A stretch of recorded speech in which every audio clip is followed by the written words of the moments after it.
Welcome to Sweet Life Beat Life. We hope this video helps. In this video, I will explain how to buy XRP on KuCoin.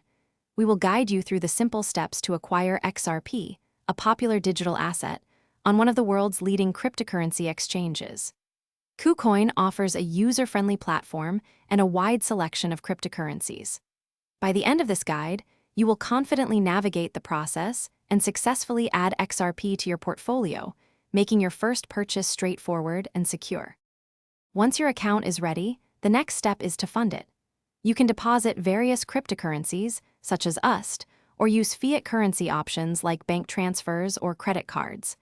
Navigate to the deposit section, choose your preferred method, and follow the clear instructions. Ensure you use the correct network for crypto deposits to avoid any issues. This step is crucial for having funds available to purchase XRP. With funds in your account, you are ready to place your order.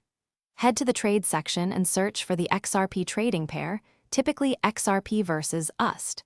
You can choose between a market order for immediate execution at the current price or a limit order to set your desired purchase price. Enter the amount of XRP you wish to buy, review your order details carefully, and then confirm your purchase. Congratulations, you now own XRP. Your newly acquired XRP will be visible in your KuCoin main trading account. From here, you can choose to hold it, transfer it to a different wallet for long-term storage, or use it for further trading. Remember to enable two-factor authentication for enhanced security on your account. Regularly review your portfolio and stay informed about market developments to make the most of your investment. Thanks for watching. Consider subscribing if we helped you.